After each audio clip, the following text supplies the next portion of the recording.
Olá pessoal, tudo bem?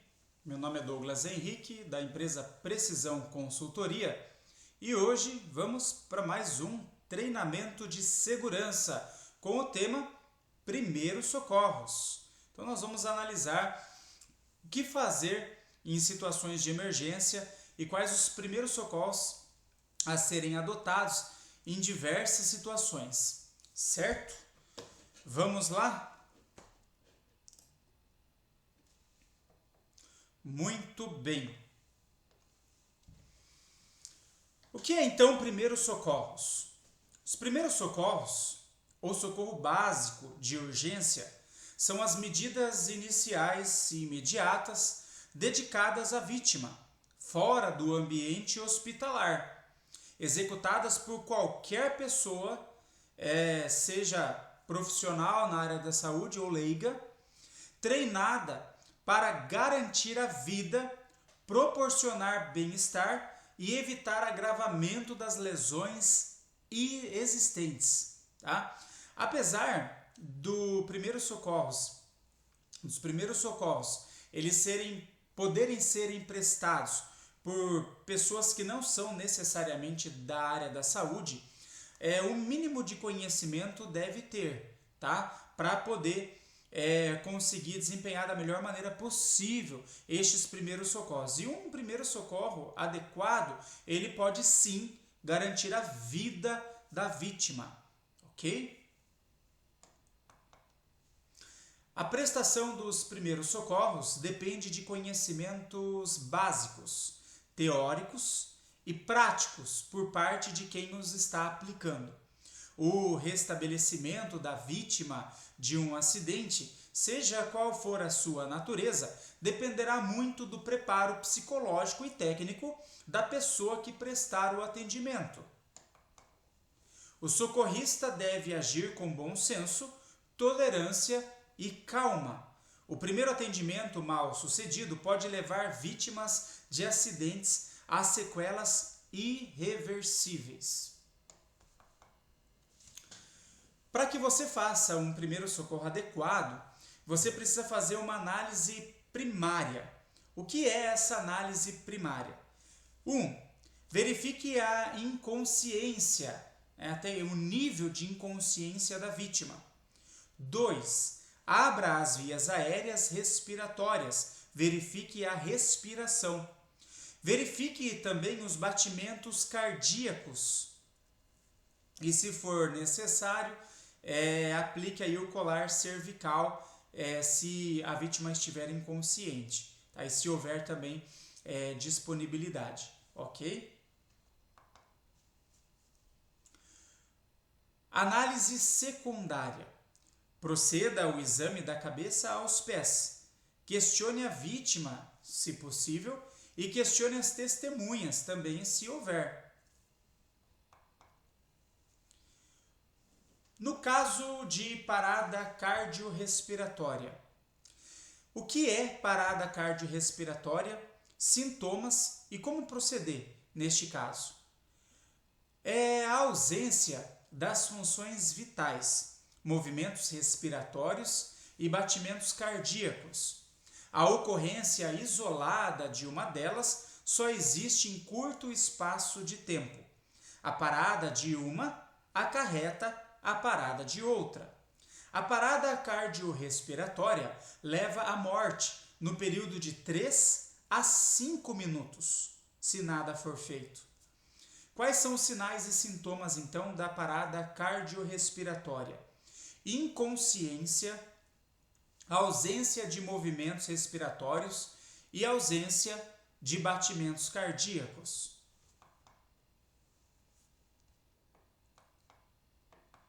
Neste caso, é necessário a reanimação cardiopulmonar, tá? Como que eu vou fazer, então, esta reanimação? O ideal, pessoal, é que sejam uma sequência de 2 respiração boca a boca e 30 pressões ali, 30 massagens cardíacas, tá? Como que eu sei onde que eu vou fazer essa massagem cardíaca? Olha só, é aqui na linha dos mamilos, ok? Eu vou pegar o último ossinho aqui, que eu tenho aqui, eu vou descendo, né, pela minha costela, o último ossinho, antes de chegar no abdômen, o último, 2 dedos para cima é onde eu vou fazer ali a massagem cardíaca, ok? Então aqui, ó, o último ossinho, ok, chamado de externo, 2 dedos para cima é onde na linha dos mamilos, é onde eu vou fazer então a minha massagem, num ciclo de 30 massagens cardíacas e 2 respiração boca a boca.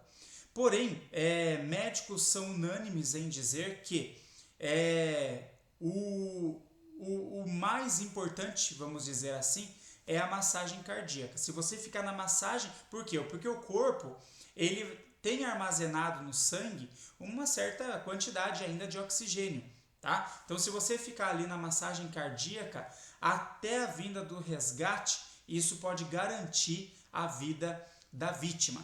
E lembrando que essa massagem cardíaca, ela tem que ser feita numa superfície plana, tá? Resistente, para não amortecer quando você fizer ali a massagem, tá? E você ficar com os seus braços estendidos, com a mão sobre a outra, e sobre ali a vítima, afundando mesmo esta parte da região do coração dela, que você na verdade vai estar simulando a ação do coração dela, desse músculo, tá? E você tem que realmente afundar ali cerca de 5 centímetros para que haja efeito. Não fazer só simplesmente de maneira superficial e sem aplicar força, ok? Então, muito importante fazer da maneira correta a reanimação cardiopulmonar, no caso de parada cardiorrespiratória, porque você vai estar simulando ali os batimentos cardíacos e vai estar fazendo com que o sangue, que tem uma quantidade de oxigênio, ele continue circulando ali pelo organismo e não venha trazer sequelas que em vários casos é irreversível. E também é aconselhado que tenha nos kits de primeiros socorros a máscara ressuscitatória, tá? Que é uma válvula que você vai colocar vai ser colocada na boca da vítima, tá? E tem uma parte de plástico que também vai ficar sobre a face dela e você vai assoprar por esta válvula. Isso vai fazer com que o seu ar entre dentro do pulmão da vítima, mas que não volte nenhum tipo de resíduo, tá? Para você. Então é uma medida de segurança para quem está realizando esse tipo de primeiros socorros, ok? Insolação ocorre devido à exposição prolongada dos raios solares sobre o indivíduo. Quais são os sinais e sintomas? Temperatura do corpo elevada, pele quente, avermelhada e seca, diferentes níveis de consciência, falta de ar, desidratação e dor de cabeça, náusea e tontura. E quais são aí os primeiros socorros no caso de insolação? Remover a vítima para um lugar fresco e arejado, baixar a temperatura do corpo de modo progressivo, envolvendo-o com toalha umedecida, oferecer líquidos em pequenas quantidades de forma frequente, mantê-la deitada, avaliar nível de consciência, pulso e respiração, providenciar transporte adequado e encaminhar para atendimento hospitalar. No caso de internação, que ocorre devido à ação do calor em lugares fechados e não arejados, fundições, padarias, caldeiras, etc., calor intenso, né, e intenso trabalho muscular. Sinais e sintomas: temperatura do corpo elevada, pele quente, avermelhada e seca, diferentes níveis de consciência, falta de ar, desidratação, dor de cabeça, náuseas, tontura e insuficiência respiratória. São alguns dos sintomas da internação. E quais são então os primeiros socorros? Remover a vítima para o lugar fresco e arejado, baixar a temperatura do corpo de modo progressivo, aplicando compressas de pano umedecido com água, mantê-la deitada com o tronco ligeiramente elevado, avaliar níveis de consciência, pulso e respiração e encaminhar para atendimento hospitalar. Desmaio é a perda súbita e temporária da consciência e da força muscular, geralmente devido à diminuição de oxigênio no cérebro, tendo como causas hipoglicemia, fator emocional, dor externa e extrema, ambiente confinado. Sinais e sintomas: tontura, sensação de mal-estar, pulso rápido e fraco, respiração presente de ritmos variados, tremor nas sobrancelhas, pele fria, pálida e úmida e inconsciência superficial. Primeiros socorros: colocar a vítima em local arejado e afastar curiosos, deitar a vítima, se possível, com a cabeça mais baixa que o corpo, afrouxar as roupas, a encaminhar para atendimento hospitalar. Isso no caso de desmaio. Já no caso de convulsão, que é a perda súbita da consciência acompanhada de contrações musculares bruscas e involuntárias, conhecida popularmente como ataque, causas variadas: epilepsia, febre alta, traumatismo craniano e assim por diante. Sinais e sintomas: inconsciência, queda abrupta da vítima, salivação abundante e vômito, contração brusca e involuntária dos músculos, enrijecimento da mandíbula, travamento dos dentes, travando, os dentes, relaxamento dos esfíncteres, urina e fezes soltas e esquecimento. Todas essas são sinais e sintomas de convulsão. E os primeiros socorros no caso da convulsão: colocar a vítima em local arejado, calmo e seguro, proteger a cabeça e o corpo de modo que os movimentos involuntários não causem lesões, afastar objetos existentes ao redor da vítima, lateralizar a cabeça em caso de vômito, ou seja, colocar a cabeça do lado em caso de vômito, porque se a cabeça estiver em cima, é muito fácil para a vítima se engasgar, com o próprio vômito. Afrouxar as roupas e deixar a vítima debater-se livremente. Vai estar ali tendo aquelas contrações. Nas convulsões por febre alta, diminuir a temperatura do corpo envolvendo-o com um pano embebido por água e encaminhar para atendimento hospitalar. Nunca, no caso de convulsão, colocar a mão dentro da boca da pessoa diretamente, tá? Porque isso pode ir algum outro tipo de objeto, colher, isso pode também causar agravamento, tá? E a vítima pode vir a se ferir ainda mais, ok? Ferimentos externos são lesões que acometem as estruturas superficiais ou profundas do organismo, com grau de sangramento, laceração e contaminação variável. Sinais e sintomas de ferimentos externos: dor e edema local, sangramento, laceração em graus variáveis, contaminação, se não adequadamente tratado. E os primeiros socorros aí no caso de ferimentos externos: priorizar o controle do sangramento, fundamental, lavar o ferimento com água, proteger o ferimento com pano limpo, fixando sem apertar, não remover objetos entalados, tá? Não colocar qualquer substância estranha sobre a lesão e encaminhar para atendimento hospitalar. No caso de ferimentos externos, não remover objetos entalados, tá? Por quê? Porque quando um objeto ele fica entalado ali dentro em um ferimento, ele também vai fazer com que alguma veia que esteja ali, né, envolto daquele objeto, ela não sangre, né, vai tapar o sangramento. Quando eu retiro esse objeto empalado,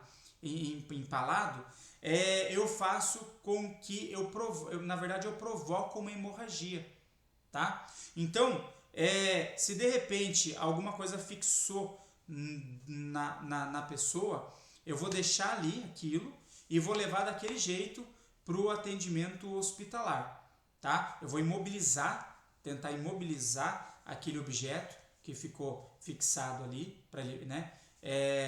E eu vou levar daquele jeito e não vou retirar, tá? Para que não ocorra hemorragias, para que eu não provoque nenhum tipo de hemorragia naquele ferimento, ok? E no caso de hemorragias, é a perda de sangue devido ao rompimento de um vaso sanguíneo. Esse vaso sanguíneo pode ser as artérias, né, que na verdade levam o sangue novo para o nosso organismo, elas são vasos maiores, com pressão maior. As veias, que elas contêm o sangue já velho, vamos dizer assim, com uma grande quantidade de gás carbônico, de volta para os nossos pulmões, para que haja troca de gases ali nos alvéolos, ok? Lembrando que o nosso pulmão ele é composto, né, ele é composto pelos alvéolos, onde acontece ali as trocas de gases, né? Então as veias elas passam por ali, ok? E as artérias é que levam o sangue novo para o nosso organismo. E os capilares, né? Perda de sangue devido ao rompimento também de capilares, que são veinhas menores. Toda hemorragia deve ser controlada imediatamente, principalmente as hemorragias em artérias, tá? Onde a pressão do sangue é maior, as artérias elas contêm uma quantidade maior de sangue, são capilares maiores, né? Então principalmente elas devem ser controladas. A hemorragia abundante e não controlada, ela pode causar a morte em 3 a 5 minutos, tá? Hemorragia externa. Como reconhecer o sangramento, né? Quando ele é arterial, né? Uma quantidade muito grande de sangue sendo jorrado. Venoso, quando atinge alguma veia, ele não tem tanta pressão. Por que não? Porque a veia ela está vindo dos órgãos para o coração. A artéria ela está indo do coração para os órgãos, então a pressão ela tende a ser maior. E também as capilares, que são mais superficiais. Essas são as hemorragias externas aí. Sinais e sintomas: sangramento visível, nível de consciência variável, decorrente da perda sanguínea, palidez de pele e mucosa. Primeiros socorros, no caso de hemorragia: comprimir o local com um pano limpo, elevar o membro quando possível, tá? Acima do nível do coração, comprimir os pontos arteriais, prevenir o estado de choque e aplicar torniquete, amputação, esmagamento de membro, ok? Nestes casos, encaminhar para atendimento hospitalar. Aí são os pontos de artérias de compressão, tá? Existem as artérias temporais aqui em cima, a artéria mandibular, certo? Aqui embaixo, aqui, e carótida, que ela está localizada aqui.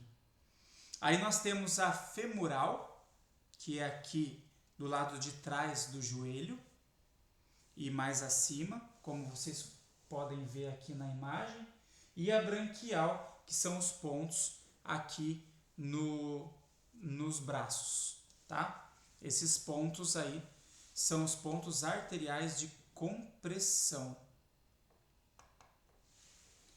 E hemorragia interna. Quais são os sinais e sintomas de hemorragia interna? Sangramento geralmente não visível, interno.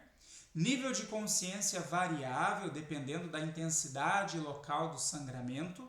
E quais são os primeiros socorros, então? Manter a vítima aquecida e deitada, acompanhando os sinais vitais e atuando adequadamente nas intercorrências. Agilizar o encaminhamento para o atendimento hospitalar. Hemorragia nasal, sinais e sintomas, sangramento nasal visível. Primeiros socorros, colocar a vítima sentada, com a cabeça ligeiramente voltada para trás e apertar-lhe as narinas durante 5 minutos. Caso a hemorragia não ceda, comprimir externamente o lado da narina que está sangrando e colocar um pano ou toalha fria sobre o nariz. Se possível, usar um saco com gelo. Encaminhar para atendimento hospitalar.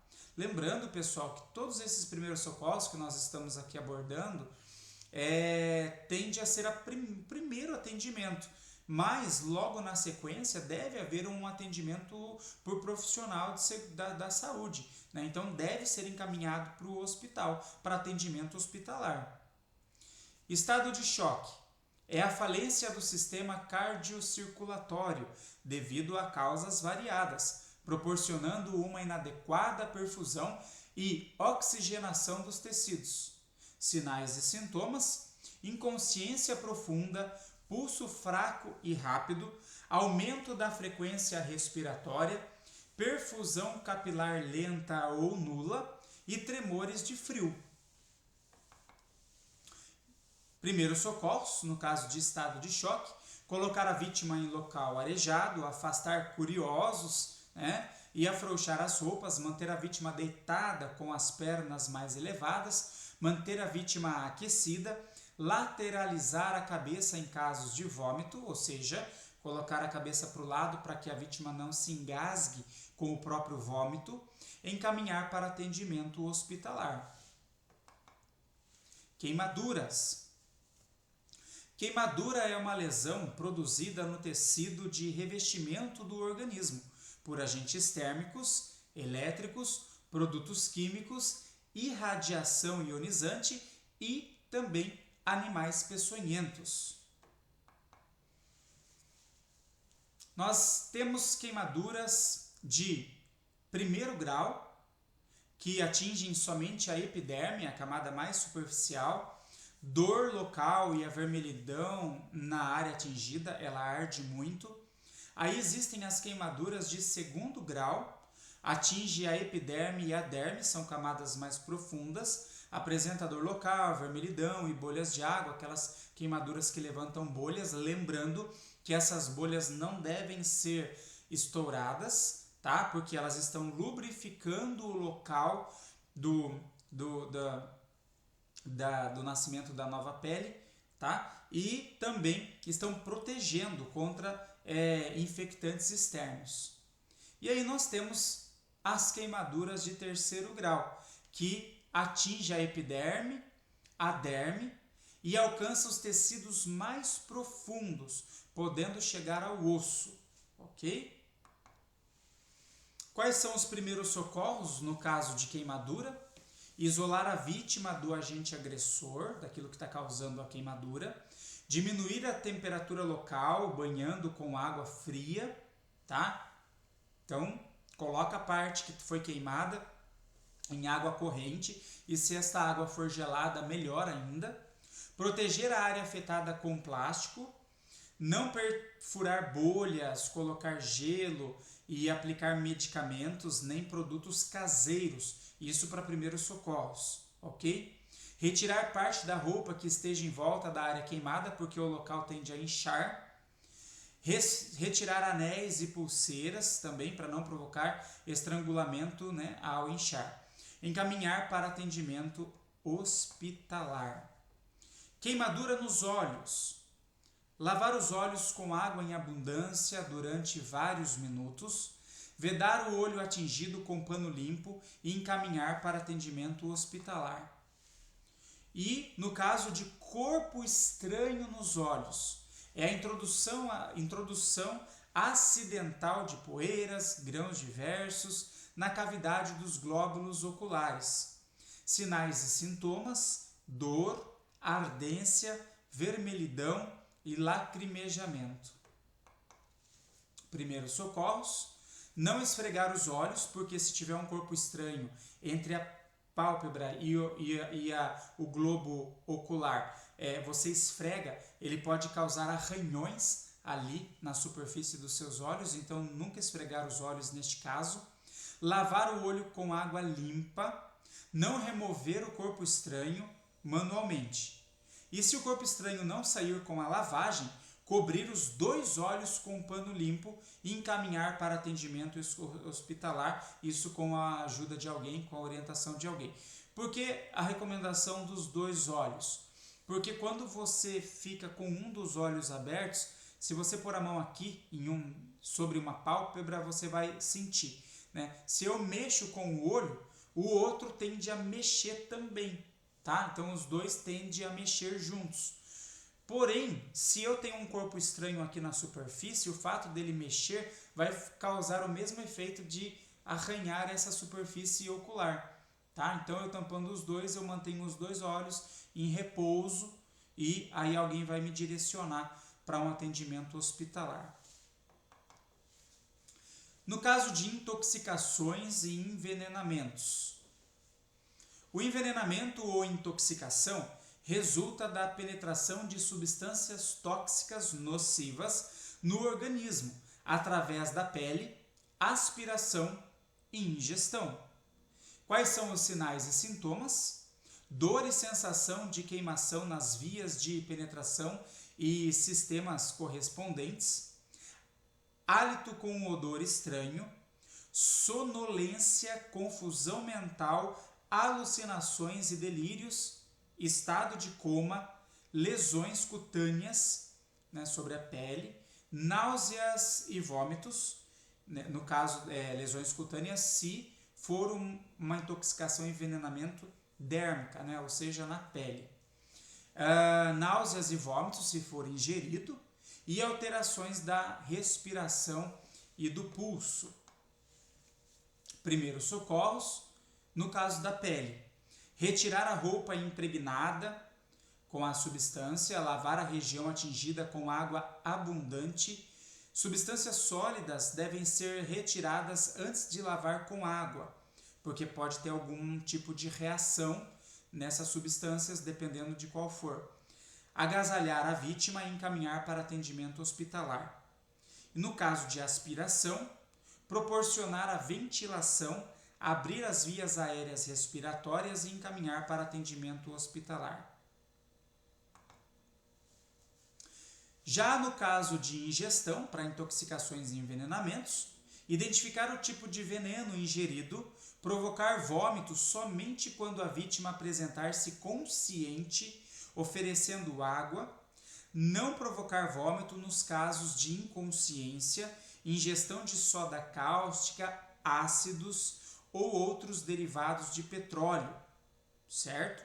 E encaminhar para atendimento hospitalar. Picadas e ferroadas de animais peçonhentos. Animais peçonhentos são aqueles que introduzem no organismo humano substâncias tóxicas, por exemplo, cobras venenosas, aranhas e escorpiões. Se possível, deve-se capturar ou identificar o animal que picou a vítima, mas sem perda de tempo com este procedimento. Na dúvida, tratar como se o animal fosse peçonhento, tá? É importante agir rápido nesta hora, porque dependendo da concentração e quantidade do veneno, pode levar a óbito. Picadas e ferroadas de animais peçonhentos, quais são então os sinais e sintomas? marcas da picada, dor e inchaço, manchas roxas, hemorragia, febre, náuseas, sudorese, urina escura, calafrios, perturbações visuais, eritema, dor de cabeça, distúrbios visuais, queda das pálpebras, convulsões e dificuldades respiratórias. Quais são os primeiros socorros, então, no caso de cobras? Manter a vítima deitada, evite que ela se movimente para não favorecer a absorção do veneno, né, que aumente aí o fluxo na corrente sanguínea devido à agitação e o veneno se espalhe com mais rapidamente. Se a picada for na perna ou braço, mantenha-os em posição mais baixa que o coração. Lavar a picada com água e sabão, colocar gelo ou água fria sobre o local, remover anéis, relógios, prevenindo assim complicações decorrentes do inchaço, encaminhar a vítima imediatamente ao serviço de saúde mais próximo para que possa receber o soro em tempo. E não fazer garroteamento ou torniquete, né? Porque isso agrava a situação, e não cortar ou perfurar o local da picada, na intenção de fazer com que o veneno saia do organismo. Medidas preventivas: usar botas de cano longo e perneiras, né, no caso de botinas e perneiras, ou botas de borracha com cano longo, proteger as mãos com luvas de raspa ou vaqueta, combater os ratos, né, do local, dependendo da situação, preservar os predadores e conservar o meio ambiente. Sinais e sintomas, no caso de escorpiões e aranhas: dor, eritema, inchaço, febre, dor de cabeça. Primeiros socorros: os mesmos utilizados nas picadas de cobras, né, que no caso manter a vítima deitada, evitar que ela se movimente para não favorecer a absorção do veneno. Se a picada for na perna ou braço, manter-se em posição mais baixa que o coração, lavar a picada com água e sabão, colocar gelo e água fria sobre o local, remover anéis, relógios, prevenindo assim complicações decorrentes do inchaço, encaminhar a vítima imediatamente ao serviço de saúde mais próximo para que possa receber o soro a tempo. Então essas também são as medidas no caso de escorpiões e aranhas. No caso de insetos, há pessoas alérgicas que sofrem reações graves ou generalizadas devido a picadas de inseto, como abelhas, formigas. Sinais e sintomas: eritema local que pode se estender pelo corpo todo, prurido, dificuldade respiratória, tá? O edema de glote, quando vai inchando toda essa parte e a pessoa começa a ter dificuldade para respirar. Quais são os primeiros socorros, então, no caso de picadas de animais, de insetos? Retirar os ferrões introduzidos pelo inseto sem espremer, porque quando você espreme, você está fazendo com que seja injetado maior quantidade de veneno. Aplicar gelo ou lavar o local da picada com água corrente. Encaminhar a vítima imediatamente ao serviço de saúde mais próximo para avaliar a necessidade de soro fisiológico. Choque elétrico: é o fenômeno da passagem da corrente elétrica pelo corpo quando em contato com partes energizadas. Sinais e sintomas: parada cardiorrespiratória, queimaduras e lesões traumáticas. Primeiros socorros no caso de choque elétrico: interromper imediatamente o contato da vítima com a corrente elétrica, utilizando luvas isolantes de borracha, de acordo com a classe da tensão, com luvas de cobertura ou bastão isolante ou algum outro utensílio que seja isolante. Certificar-se de estar pisando em chão seco, se não estiver usando botas com solado isolante, tá? Tomar esse cuidado. Realizar a avaliação primária: grau de consciência, respiração e pulsação. Aplicar as condutas preconizadas para parada cardiorrespiratórias, queimaduras e lesões traumáticas, tá? Porque tudo isso vai estar envolvido ali num caso de choque elétrico. E encaminhar para atendimento hospitalar. No caso de fratura, fratura é o rompimento total ou parcial de qualquer osso. Existem dois tipos de fratura: fechadas, sem exposição óssea, e expostas. O osso fica exposto, né? Há um rompimento ali da pele e o osso ele se expõe. No caso de fraturas, como identificar então uma fratura? Compare o membro supostamente fraturado com o correspondente não fraturado e você vai observar ali a diferença. Procure a presença de deformações, inchaço, espasmo da musculatura, desnível ali, feridas, palidez. E também procure a presença de dor à manipulação, né? Se pegar ali no local, crepitação óssea, enchimento capilar lento, diminuição da sensibilidade e redução da temperatura. Primeiros socorros, no caso de fraturas fechadas, imobilizar com talas ou material rígido. No caso de fraturas expostas, cobrir o ferimento com pano limpo, estancar o sangramento, prevenir contra o estado de choque, né, da vítima, e não movimente a parte fraturada. Não dê nada de comer ou beber à vítima e encaminhe para atendimento hospitalar. Estorse, distensão e luxação. Estorse é a separação momentânea das superfícies ósseas articulares, provocando o estiramento ou rompimento dos ligamentos. Distensão é o rompimento ou estiramento anormal de um músculo ou tendão. E luxação é a perda de contato permanente entre duas extremidades ósseas numa articulação. Sinais e sintomas: dor local intensa, dificuldade em movimentar a região afetada, hematoma, deformidade da articulação e inchaço. Primeiros socorros: manipular o mínimo possível o local afetado, não colocar o osso no lugar, tentar ali você mesmo arrumar o osso, proteger ferimentos com panos limpos e controlar sangramentos nas lesões expostas. Imobilizar a área afetada antes de remover a vítima, a gente vai falar daqui a pouco sobre isso, e, se possível, aplicar bolsas de gelo no local afetado e encaminhar para atendimento hospitalar. Lesões na coluna vertebral.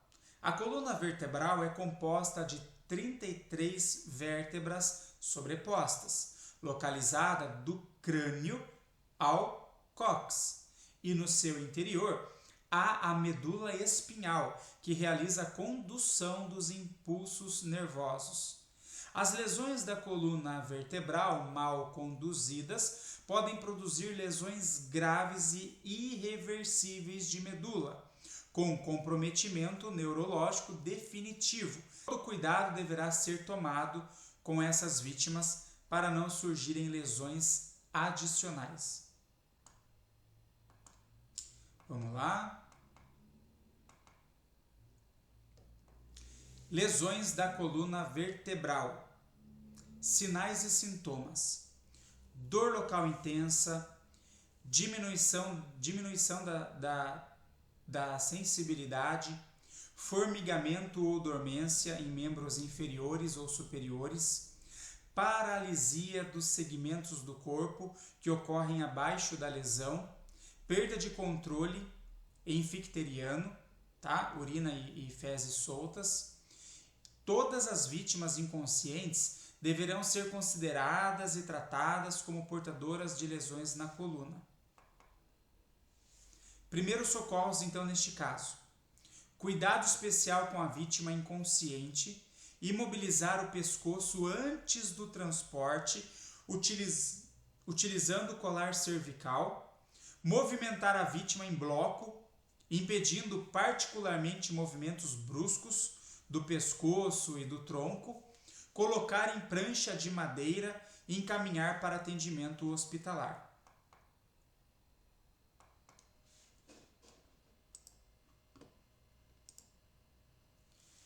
Transporte de acidentados. O transporte de acidentados deve ser feito por equipe especializada. O transporte realizado de forma imprópria poderá agravar as lesões, provocando sequelas irreversíveis ao acidentado. A vítima somente deverá ser transportada com técnicas e meios próprios, nos casos onde não é possível contar com equipes especializadas de resgate. No caso de transporte de acidentados, quando uma pessoa apenas dá o apoio, passe o seu braço em torno da cintura da vítima e o braço da vítima ao redor do seu pescoço. Tá? Conforme aqui a imagem, quando for uma pessoa só para fazer este socorro. Ou você pode também fazer esse socorro usando as costas. Dê as costas para a vítima, passe os braços dela ao redor do seu pescoço e incline-a para frente e levante-a.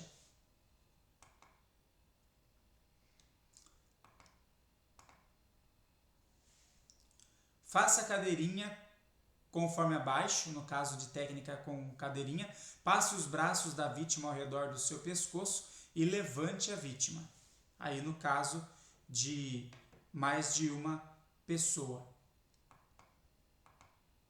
Também com duas pessoas segurando pelas extremidades. Uma segura a vítima pelas axilas, enquanto a outra segura pelas pernas. Ambas devem erguer a vítima simultaneamente. Já no caso com 3 pessoas, uma segura a cabeça e costas, a outra cintura e a parte superior das coxas, a terceira segura a parte inferior das coxas e pernas. Os movimentos das 3 pessoas devem ser simultâneos para impedir deslocamentos da cabeça, coluna, coxas e pernas, conforme o desenho aqui que vocês estão vendo. A pessoa deve ficar reta, tá? Cada uma segurando numa das regiões ali. 4 pessoas fazendo o socorro, semelhante ao de 3 pessoas, a quarta pessoa imobiliza a cabeça, tá, da vítima, impedindo qualquer tipo de deslocamento, ok? Conforme este modelo aqui. E é isso, pessoal. Muito obrigado pela atenção de vocês. Lembrando que estes são uma noção de primeiros socorros, tá? Do que fazer ali em primeiro momento. E lembrando que em todos os casos a vítima deve ser encaminhada para atendimento hospitalar por profissionais da saúde que vão realmente dar continuidade neste atendimento. Muito obrigado e até a próxima. Até mais!